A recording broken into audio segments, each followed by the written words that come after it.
थी।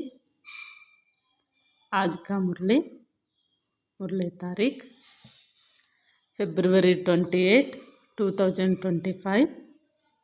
मीठे बच्चे, शांति चाहिए तो अशरीरी बनो। इस देह भान में आने से ही अशांति होती है, इसलिए अपने स्वधर्म में स्थित रहो। ಬಾಬಾ ತಿಳಿಸ್ತಾ ಇದ್ದಾರೆ, ಮಧುರ ಮಕ್ಕಳೇ, ಶಾಂತಿ ಬೇಕು ಅಂದರೆ ಅಶರೀರಿಗಳಾಗಿ ದೇಹಾಭಿಮಾನದಲ್ಲಿ ಬರೋದರಿಂದ ಅಶಾಂತಿ ಆಗುತ್ತೆ. ಆದ್ದರಿಂದ ತಮ್ಮ ಸ್ವಧರ್ಮದಲ್ಲಿ ಸ್ಥಿತರಾಗಿ, ಅಂದರೆ ಆತ್ಮದ ಸ್ವಧರ್ಮ ಶಾಂತಿಯಾಗಿದೆ, ಶಾಂತಿಯ ಸ್ವಧರ್ಮದಲ್ಲಿ ಸ್ಥಿತರಾಗ್ರಿ ಅಂತ ಬಾಬಾ ತಿಳಿಸ್ತಿದ್ದಾರೆ. ಪ್ರಶ್ನೆ, यथार्थ याद क्या है? याद के समय किस बात का विशेष ध्यान चाहिए? ಬಾಬಾ ಪ್ರಶ್ನೆ ಕೇಳ್ತಾ ಇದ್ದಾರೆ, ಯಥಾರ್ಥ ನೆನಪು ಏನಾಗಿದೆ? ನೆನಪಿನ ಸಮಯ ಯಾವ ಮಾತಿನ ವಿಶೇಷ ಗಮನದಲ್ಲಿರಬೇಕು? उत्तर, अपने को इस देह से न्यारी आत्मा समझकर बाबा को याद करना, यही यथार्ಥ याद है। ಬಾಬಾ ಉತ್ತರ ಹೇಳ್ತಾ ಇದ್ದಾರೆ, ನಿಮ್ಮನ್ನು ಈ ದೇಹದಿಂದ ಭಿನ್ನವಾಗಿರುವ ಆತ್ಮ ಅಂತ ತಿಳಿದುಕೊಳ್ಳಬೇಕು, ಬಾಬಾರವರನ್ನು ನೆನಪು ಮಾಡಬೇಕು.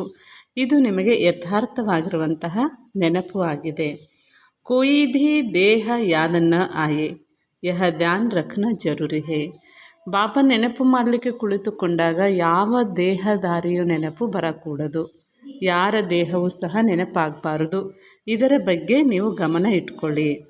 याद में रहने के लिए ज्ञान का नशा चढ़ा हुआ हो। बुद्धि में रहे बाबा हमें सारे विश्व का मालिक बनाते हैं। हम सारे समुंदर, सारी धरनी के मालिक बनते हैं। ಬಾಬಾ ಹೇಳ್ತಾ ಇದ್ದಾರೆ, ನೆನಪಿನಲ್ಲಿ ಇರಲಿಕ್ಕೋಸ್ಕರ ಜ್ಞಾನದ ನಶೆ ನಿಮಗೆ ಏರಿರಬೇಕು, ಬುದ್ಧಿಯಲ್ಲಿ ಇರಬೇಕು. ಬಾಬಾ ನಮಗೆ ಇಡೀ ವಿಶ್ವದ ಮಾಲೀಕರನ್ನಾಗಿ ಮಾಡ್ತಾ ಇದ್ದಾರೆ. ನಾವು ಈ ಸಮುದ್ರಕ್ಕೆ, ಭೂಮಿಗೆ, ಆಕಾಶಕ್ಕೆ ಎಲ್ಲದಕ್ಕೂ ಸಹ ನಾವು ಮಾಲೀಕರಾಗ್ತಾ ಇದ್ದೇವೆ. ಅದಕ್ಕೆ ನೆನಪಿರಬೇಕು, ಬಾಬಾ ನೆನಪು ಜಾಸ್ತಿ ಮಾಡಬೇಕು. ಬಾಬಾ ನೆನಪು ಬಿಟ್ಟರೆ ಬೇರೆ ಯಾವ ದೇಹದಾರಿಗಳು ಸಹ ನೆನಪಾಗಬಾರ್ದು ಅಂತ ಬಾಬಾ ತಿಳಿಸ್ತಿದ್ದಾರೆ. आज का वरदान है, वरदान, दिव्य बुद्धि की लिफ्ट द्वारा तीनों लोकों का सैर करने वाले ಸಹಜ ಯೋಗಿ ಭವ. ಬಾಬಾ ಹೇಳ್ತಾ ಇದ್ದಾರೆ, ವರದಾನ, ದಿವ್ಯ ಬುದ್ಧಿಯ ಲಿಫ್ಟ್ ಮೂಲಕ 3 ಲೋಕದ ಸ್ಪರ್ಧೆ ಮಾಡುವಂತಹ ಸಹಜ ಯೋಗಿಗಳಾಗಿರಿ. ಸ್ಲೋಗನ್, ಮನ್ ಕೋ ಸದಾ ಮೌಜ್ ಮೇ ರಖನಾ, ಯಹಿ ಜೀವನ್ ಜೀನೆ ಕಾ ಕಲಾ ಹೈ.